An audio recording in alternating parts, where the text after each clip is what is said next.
Gentlemen, what's up? Welcome back to another episode of the Life's Playbook podcast. Ladies and gentlemen, this is season 4, episode 12, I believe. I believe this is the final episode of season 4. Correct. I shall correct myself if I am wrong, but I am pretty sure this is the last episode of season 4. With that being said, we've talked a lot about basketball, and we're going to get back to basketball probably in the next episode or two. But for right now, this is going to be our final football video, final football episode for a little bit. Today, I felt like sharing my top 10 most anticipated teams heading into the 2025 NFL season. Again, this is my most anticipated, not my top 10 best teams, my most anticipated. So it's going to be a very different list. I'll go more in depth about that as the episode goes on, kind of explain how I came up with my ranking. But, anyways, before we get started, if you are new to the show, I am your host, Quinn Jackson. My co host is not with me today for reasons I do not know, but I will get in touch with him about that in the near future. So, you guys are stuck with me today. So, with that being said, we got to talk about who are my top 10 most anticipated teams heading into this year's season. Before we get started with today's episode, make sure to download Prize Picks, the most elite sports fantasy app. And one more little piece of housekeeping news. I am still currently recovering from wisdom teeth surgery, so I may not be as loud, may not be smiling as hard, and I may look like I am not as enthused to be on here, but that is because my jaw is still a little sore. Not terrible. I mean, obviously not bad enough that I can't come on here and talk football, talk sports with you guys, but still a little sore in some areas. So if I look like I am out of it still, that is why. So please bear with my facial expressions. So with that being said, let's talk about it. So how I came up with this ranking. This is again the most anticipated teams in my opinion. My top 10 most anticipated NFL teams for this season. It's going to be vastly different than like 10 top my who I think my top 10 best teams are. This is based on how their entire offseason went. This is based on whether this team has made the biggest leaps in my mind or not. And this is based on who I am most excited to see. So this is based on potential essentially, and this is based on who made the biggest leap and who I think is going to make the biggest leap based on the offseason that they've had and the draft that they had. So we're going to talk about it. We're going to talk about it.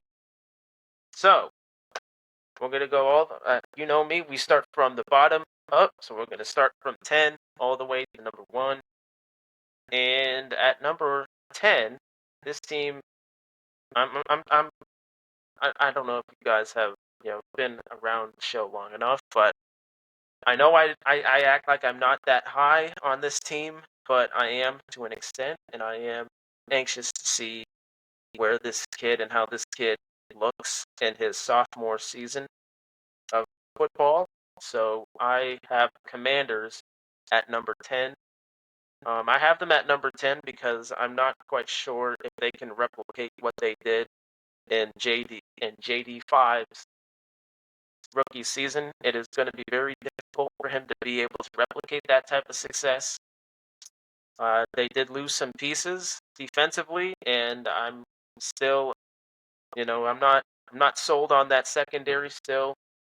And again, I love the idea of the Debo move, but again, he is a coin flip player. He hasn't looked good since 2021. But hey, if the Commanders are able to get him back to his 2021 self, then everything will work out.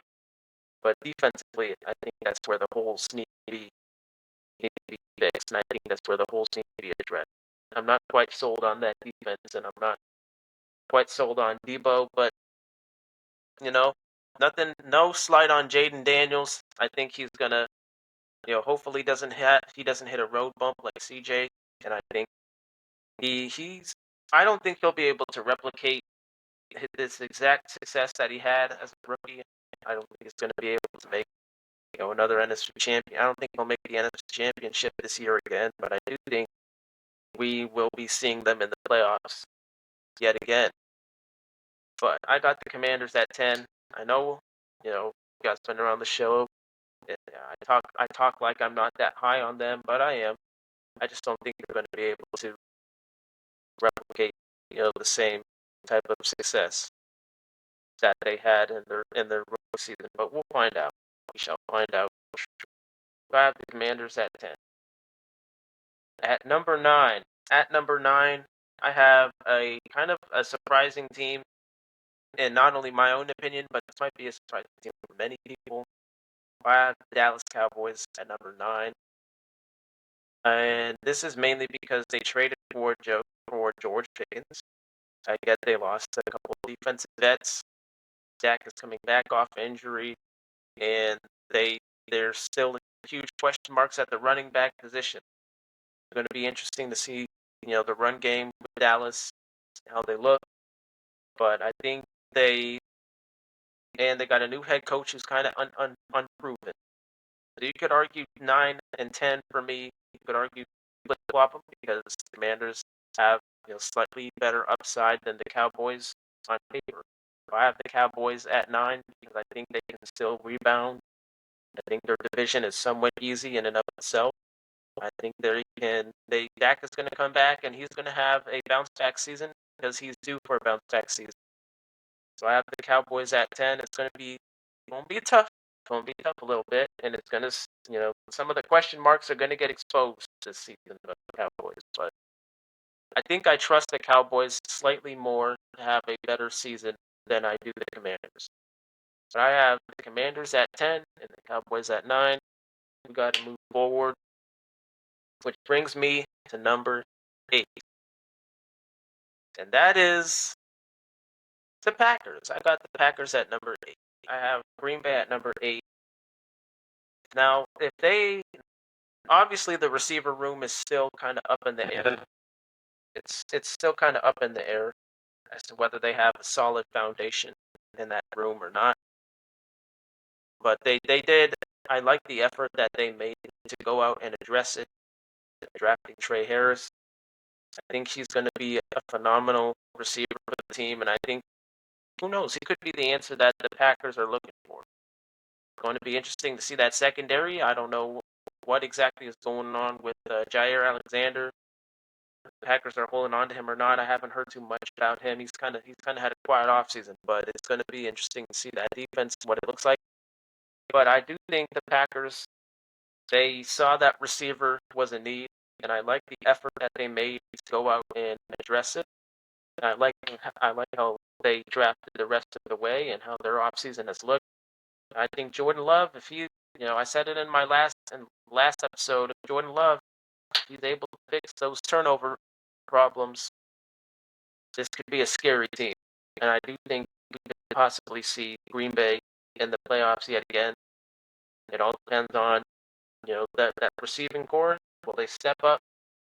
And I think Jordan Love, is he going to step up and be that top 10 caliber player that I personally think he can be?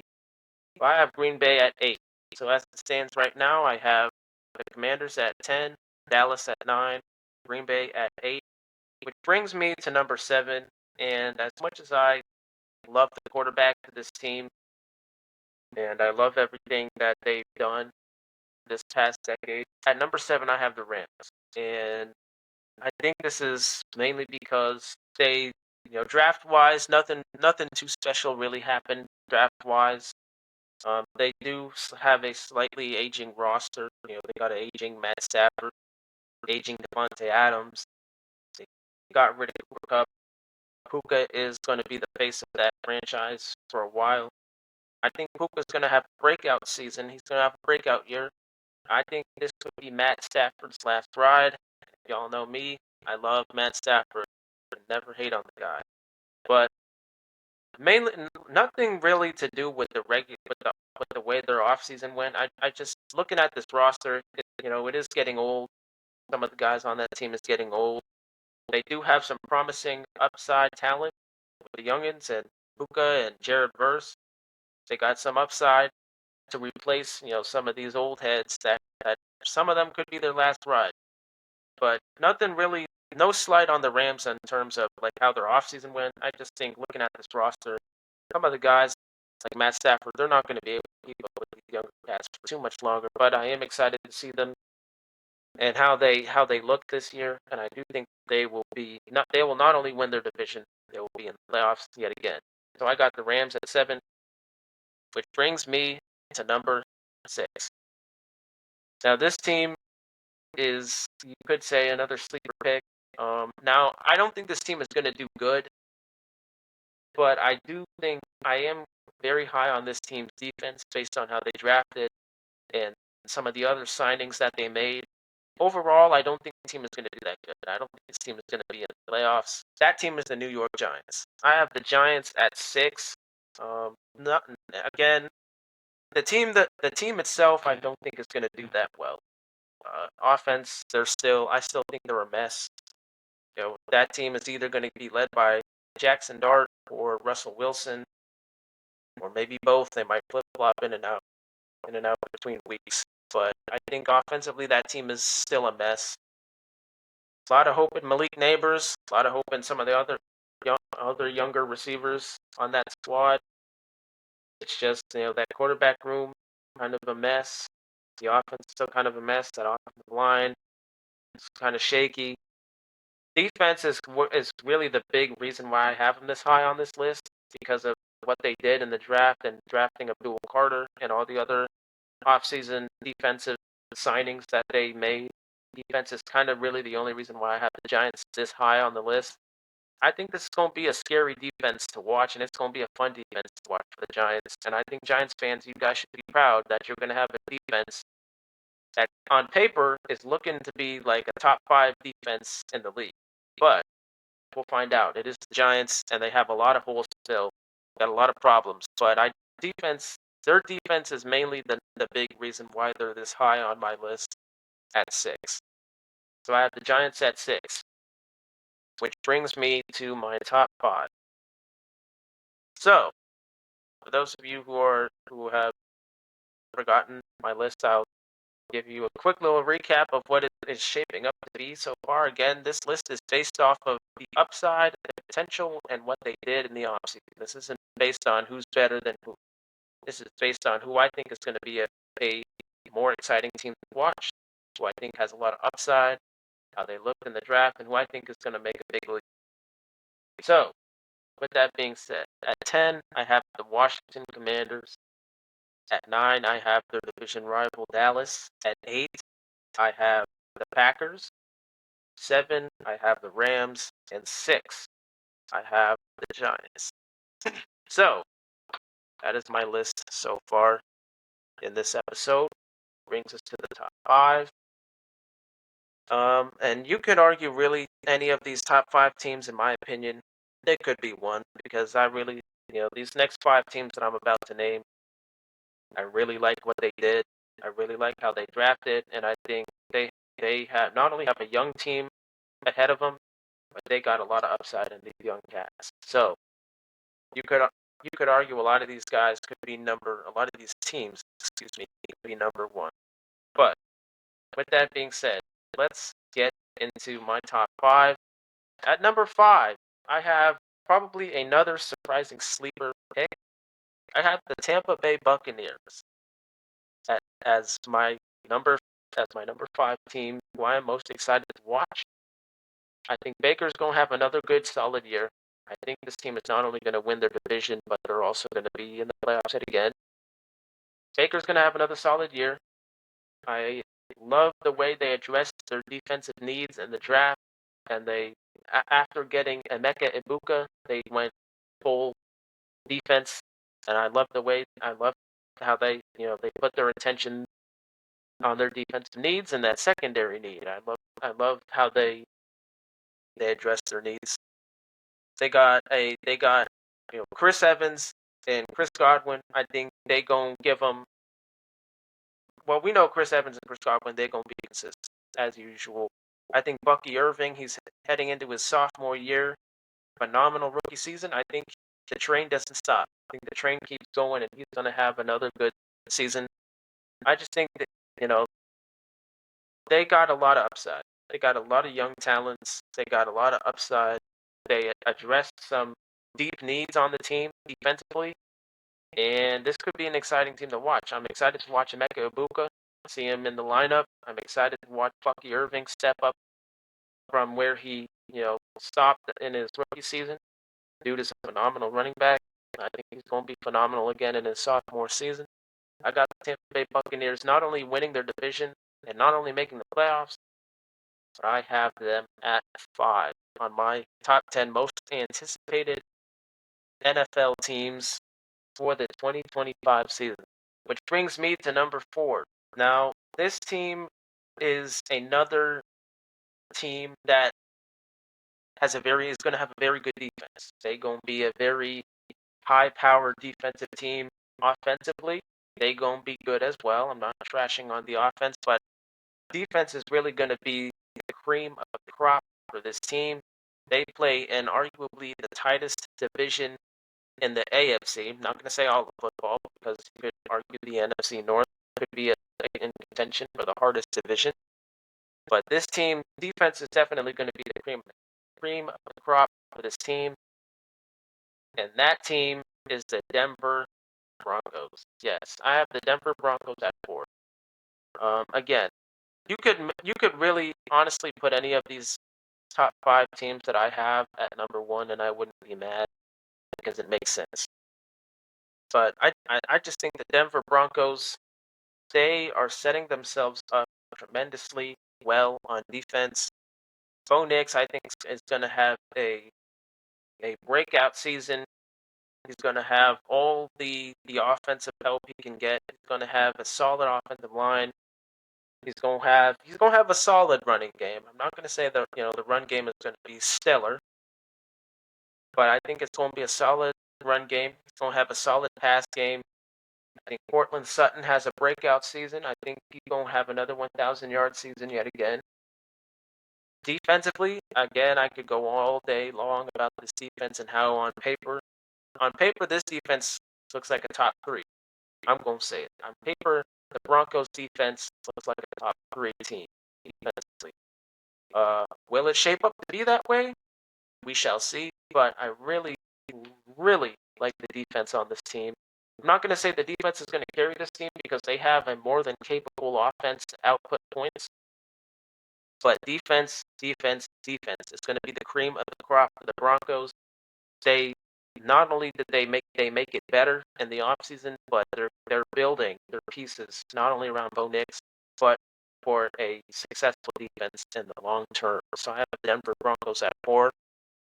Very exciting team, and so they're going to be fun to watch. And I would not be surprised if they not only surprisingly win their division. Right now, I have the Chiefs winning their division. Again, I know that might sound basic, but I would not be surprised if the Broncos were right there neck and neck with the Chiefs.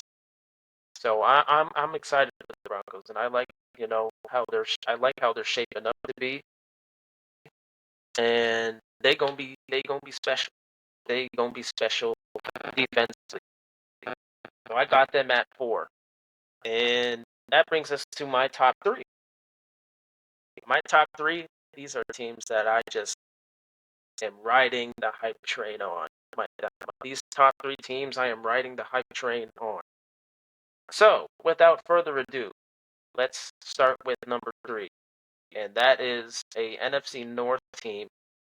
The Minnesota Vikings. Yes, I have the Minnesota Vikings at 3. Now, I understand it. There's a huge cloud of mist surrounding J.J. McCarthy. Dude has not played a single game of NFL football. No, we're not counting his preseason debut. Dude has not played a legit game of NFL football. I understand all that. Tore his meniscus. Can't really blame him for that. He was out. So this is really going to be his rookie debut. Technically his sophomore season, but it's going to feel like his rookie debut. And I actually don't think, despite his Michigan history, I'm not going trash on the kid, but I actually don't think he's going to be that bad. Mainly because not only did they bolster up the offensive line for him when he comes to take the helm of the team, but Jordan Addison and Jay Jettas are a top three duo in the league, wide receiver duo in the league. He's gonna have all the weapons in the world to throw to in those two. I think I would not be surprised if both of them pop off yet again. I know Jay Jettis is. I wouldn't be surprised if Jordan Addison pops off this year too. But I think JJ, he's going to be protected. He's going to have weapons. He's going to have a solid run game. Defensively, I think there's going to be a slight regress defensively, but I think and Kevin O'Connell, dude is a mastermind of a head coach. I think he's going to dial up the perfect game plan, perfect fit for JJ to not only get his receivers involved, but to make him successful. So I have the Minnesota Vikings at 3. This is just a very solid team, and they planned for JJ and they developed for JJ. So they they gonna be they will be an exciting team. And I would not I honestly all 5 of these teams that I have in my top 5 for this list, I think they're all going to be in the playoffs. I think they will all win their divisions. Maybe you could argue the Broncos maybe not, and the next 2 teams maybe not. But I see all 5 of these teams in the playoff. So I'm saying that right now. So I got the Broncos at 5. I have the Vikings at 3. I have I have the ooh, I'm blacking out. Who I got it for? We gonna come back to that. We gonna come back to that. We gotta move on to 2. So the 2 and 1. Um, but I got the Bucks. Excuse me. I got the Bucks at 4. I have the Broncos at 5, and I have the Vikings at 3, which brings me to number 2. And this is honestly, it was hard for number 2 and number 1 for me because I really like how both of these teams just went for the stars in this offseason for both of their rookies. But for the sake of the episode, I have to put them somewhere. So number 2, I have the Chicago Bears, another division rival in the NFC North. I have the Chicago Bears. I do think they're going to finish last in their division. But I think it's going to be, when I tell you the NFC North, in my opinion, is going to be the tightest and most exciting division to watch. I'm kind of not kidding, because if you look at the rosters on all 4 of these teams, the Lions, the Packers, the Bears, and the Vikings, they all got better. So I'm not kidding when I tell you that this division could be exciting and it could be fun to watch. I think all 4 of these teams are bound to make the playoffs. I think one of them in the end could get screwed and miss the playoffs because that's just how the seeding goes. But I would not be surprised if the Bears, excuse me, make a huge jump. I think they're due for a huge jump. You know who else I think is due for a huge leap? Caleb Williams, new head coach, offensive-minded head coach. Caleb was pushing for this guy in Ben Johnson. I think Ben Johnson, they drafted Colston Loveland. It might be a confusing pick, but he'll work. He'll work with the double tight end set, and we'll see. I think Cole Kmet, he's got to get his production up, which is probably why they brought in Colston Loveland as some competition. But we'll find out. It's going to be spooky over there with the Bears. They're going to have a decent defense. I'll give you that. They're going to have a decent defense. They're going to have a very good offense, I think. If Ben Johnson is able to bring out the best in Caleb, and if Caleb is able to take a huge leap forward from his rookie season, I think they're going to be a scary team, and they could be right in there for contention. Maybe not the 1 seed in their division, but definitely the 2 or 3 spot. But I think the Bears, I just love everything that they did. They addressed the offensive line in tremendous ways. Caleb Williams is going to have protection. I think the Bears are set up for long-term success. The only thing that I think is going to hold this team back is if the chemistry between the coaches and the players for some reason doesn't mix. But other than that, I think the Bears are set up for long-term success here. Management is the only thing I can see that's going to get in the way of this Bears team not going anywhere. So I have the Bears at 2, which brings me to my number 1 team, the team that I am most excited to watch. I think this team is going to not only finish second in their division, they are going to be in the playoffs for the first time in a while. New head coach, new receiving core, bolstered up that defense, bolstered up the run game heavily by drafting Travion Henderson and Will Campbell. And that just gave away who my number 1 team is, and that is the New England Patriots. I have the Mike Vrabel-led New England Patriots at number 1 on my most anticipated NFL teams heading into the 2025 season. This team, take everything I said about the Bears tenfold to the Patriots.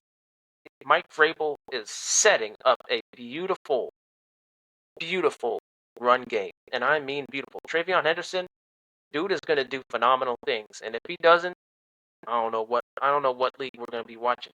The offensive line got tremendously better in drafting Will Campbell at the 4th overall pick. He's going to have a solid.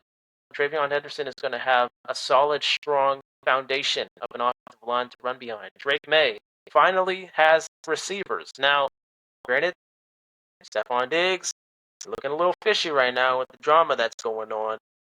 I could go on and on about that, but I'm not going to because that takes away from this episode. But I think Stephon Diggs is due for a bounce-back season, coming off an ACL injury.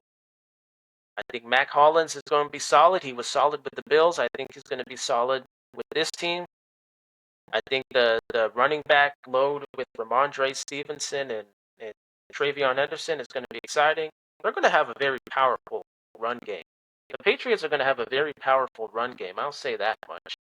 I think Mike Vrabel, his game planning, his coaching ability, he's going to get Drake May tough. He's going to get Drake May ready. And dude, Drake May is going to have a good year. And if he doesn't have a good year, I don't know what league we're watching. But I have the New England Patriots at number 1. And obviously, again, I think I see all 5 of these teams that I just named in the playoffs. I wouldn't be surprised if the Bears didn't make it due to some sort of management issue yet again, or maybe the seeding just doesn't happen to fall their way. But everybody else, I definitely see them in the playoffs. Maybe not as division winners, but they will definitely be like a wild card team or some team like that. But that is my top 10 most anticipated NFL teams heading into the 2025 season. Again, I'll say it one more time in case anybody is confused.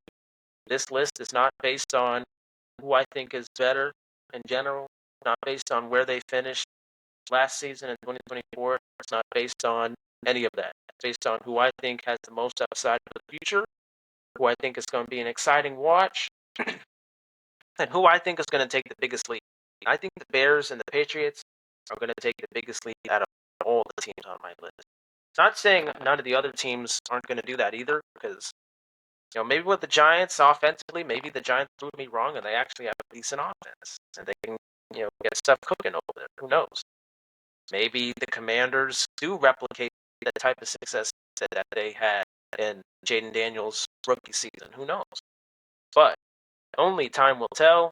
Those are my top 10 most anticipated NFL teams heading into the 2025 NFL season.